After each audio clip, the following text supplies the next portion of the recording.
Hello दोस्तों, आप सभी का स्वागत करता हूं आपके अपने यूट्यूब चैनल पलटवार पर। दोस्तों, हर कंट्री यूक्रेन में फंसे अपने नागरिकों को कैसे न कैसे करके बाहर निकाल रहा है, लेकिन पाकिस्तान के लॉजिक ही अलग है। ये यूक्रेन में हमले में यूक्रेन के राष्ट्रपति का मजाक बना रहे हैं। वो राष्ट्रपति जिसे अमेरिका के ऑफर मिलने के बाद भी वो यूक्रेन छोड़ के भागा नहीं। उसके बाद ये पाकिस्तान में फंसे हुए पाकिस्तानी जो छात्र यूक्रेन में फंसे हुए हैं, उनको पाकिस्तान मीडिया वहीं ठहरने की सलाह देता है कि जो भी पाकिस्तानी वहाँ फंसा हुआ है वो वहीं रहे, वो पाकिस्तान ना आए। So friends, enjoy the video. फिर मुलाकात होगी अगले वीडियो में। जय हिंद। यूक्रेन वो मुल्क है जहाँ पे लिटरेचर, कल्चर को और फाइन आर्ट्स को बड़ी अहमियत दी जाती है। बिल्कुल वैसी ही अहमियत वहाँ पे फाइन आर्ट्स को हासिल है। परफॉर्मिंग आर्ट जिसके अंदर आ जाते हैं, जिसके अंदर एक्टिंग आ जाती है, जिसके अंदर पेंटिंग्स आ जाती हैं, जिसके अंदर और चीज़ें आ जाती हैं, इतनी ही अहमियत दी जाती है जितनी कि पाकिस्तान के अंदर क्रिकेट को अहमियत हासिल है, जिसकी इम्पोर्टेंस हासिल है। और जिस तरह जो है वो पाकिस्तान के अंदर एक साबिक क्रिकेटर को सिर्फ इस बुनियाद के ऊपर कि 1992 में उसने वर्ल्ड कप जीता था, बिल्कुल इसी तरह जो उसके मौजूदा सदर साहब हैं उनको इसलिए मुंतखब किया गया कि वो हंसाते बहुत अच्छे हैं, यानी कि बुनियादी तौर पे मस्खरे थे। जब आप मस्खरा जो है वहाँ की कौम की इज्तमाई अकलियत का जनाजा उस दिन निकल गया, जब उन्होंने स्टेज में और टीवी के मुख्तलिफ शोज़ के अंदर मस्खरियाँ करने वाले एक मस्खरे को अपना सरबराह मुंतखब कर लिया, तो उनकी बदकिस्मती तो उसी दिन लिखी गई। जब कोई कौम उसका इज्तमाई मिजाज और ज़ौक़ इतना गिर जाए कि वो एक मस्खरे को मुंतखब कर ले, तो फिर उसके साथ यही होना चाहिए। उनकी सॉवरेनिटी ख़तरे में है, उनकी जो जोग्राफिकल एंटिटी जो है वो ख़तरे में है, ठीक है। और वो जो है उसको सिर्फ अपनी ज़ात के अलावा नरगसियत का शिकार ये बुढ़ा मस्खरा जो है, जो यूक्रेन का सदर है, इस बुढ़े को इसके अलावा और कुछ नज़र नहीं आ रहा कि मेरा मतलब है कि वो और उसकी बीवी जो है वो ख़तरे में है।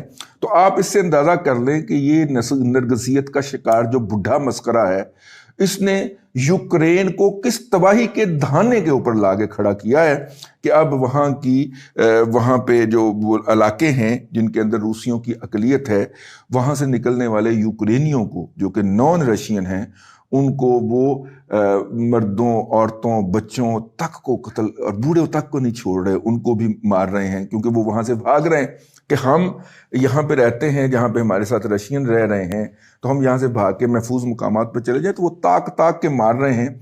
लेकिन आपको मीडिया के ऊपर और यूक्रेनी मीडिया के ऊपर उस 72 साला बूढ़े मस्खरे का ना आपको वहाँ पे एक ड्रामा लगा हुआ मिलेगा, क्योंकि उन लोगों ने गलती की थी या उनसे करवाई गई थी। किसी भी सूरत के अंदर वो बूढ़ा मस्खरा जो है वो उन पे मुसल्लत हो गया।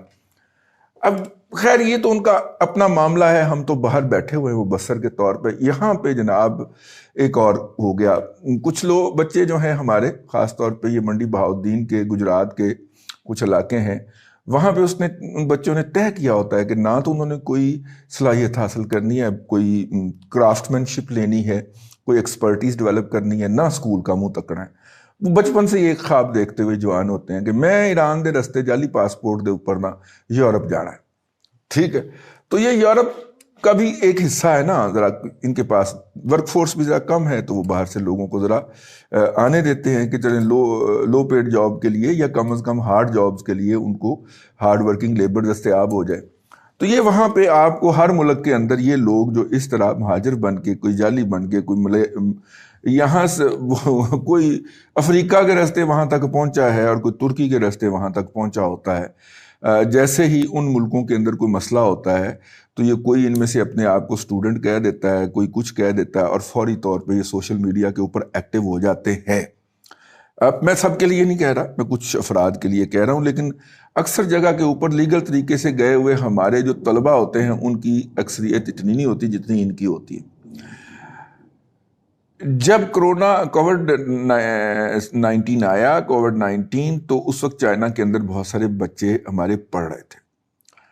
कुछ वर्कर की तादाद निस्बतन कम थी, चाइना चूँकि बड़ी क्लोज सोसाइटी है, और उन बच्चों ने जो था वो सर के ऊपर उठा लिया कि जनाब हमें यहाँ से निकालें।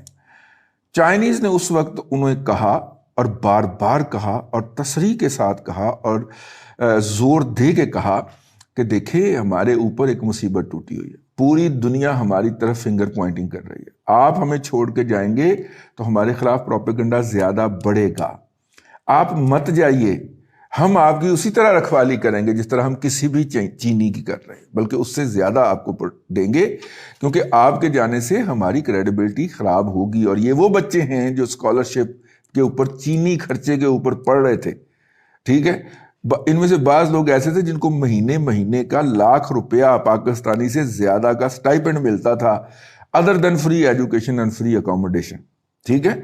تو جب انہوں نے یہ ریکویسٹ کی تو انہوں نے جناب کھپ ڈال دی کہ ہمارے اوپر یہ ہو رہا ہے، تو آ گئے واپس، فلائٹیں گئیں یہاں سے پاکستان سے، جو وہاں سے پک کر کے لوگوں کو لے کے آئیں۔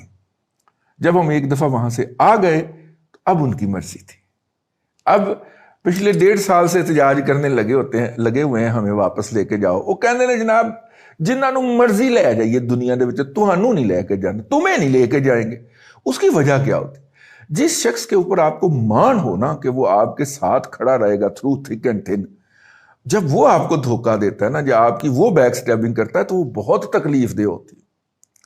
میرا خیال ہے کہ ان باقی وہ کہتے ہیں جی انڈیا سے چلے گئے، بنگلہ دیش سے چلے گئے، پاکستان سے بچے، وہ اس دکھ میں چائنیز نہیں بلا رہے کہ یار انہوں نے تو ہمارے ساتھ کھڑے ہونا تھا نا کسی بھی اس طرح کے کرائسس کے اندر۔ اور ان عقل کے اندھوں نے اس وقت چائنا کے خلاف جو کووڈ کا پروپیگنڈا ہو رہا تھا اس میں اضافہ کیا۔ ہم نے واپس آ کے ہم نے یہاں پہ بڑے یوٹیوب کے اوپر پروگرام کیے، ہم نے بہت کچھ کیا۔ یہ پاکستان جو واپس آئے تھے نتیجے کے طور پہ چائنا کی مزید بےزتی ہوئی، وہ تو انہوں نے سنبھال لی، لیکن ہم نے اس میں ایڈیشن کی، کوئی کمی نہیں کی آگے واپس ہم نے۔ تو اب میری یہ خواہش ہوگی بلکہ دعا ہوگی کہ یہ جو بچے یوکرین سے نکل رہے ہیں، دیکھیے ہنگری ہے اس کے ساتھ، دوسری طرف روس اس طرف ہے، درمیان میں یوکرین آ گیا، ادھر ہنگری ہے، سلواکیا ہے، ادھر بوسنیا بھی ہے، ویسے آپس کی گل ہے، تھلے رومینیا ہے، اوپر پولینڈ ہے۔ یار ان بچوں کو وہیں پہ ہی ان ہمسایہ ملکوں کے اندر کوئی ایمرجنسی کر کے تو اکوموڈیٹ کروا دیجئے۔ اور یہ جنگ جو ہے وہ ہفتہ 2 ہفتے اور چل جائے گی، لیکن ان کا جو تعلیمی نقصان ہوگا اور یوکرینین پھر ان کے ساتھ جو نپٹیں گے، جس طرح چائنیز ہمارے لوگوں کے ساتھ نپٹ رہے ہیں، ٹھیک ہے، وہ وہاں سے ویڈیوز بنا کے بھیج رہے ہیں کہ جی بم برس رہے ہیں، تو بھئی آپ کو کہا کس نے تھا کہ دارالحکومت آئیے؟ جی ہماری امبیسی نے کہا تھا، اب امبیسی رابطے میں آ رہی۔ اللہ تبارک تعالیٰ نے آپ کو عقل نہیں دی تھی، آپ پرلی طرف چلے جاتے، ادھر سلواکیا کو نکلتے، ادھر ہنگری کو نکلتے، ادھر رومانیہ کو نکلتے، ادھر جا کے نکلتے۔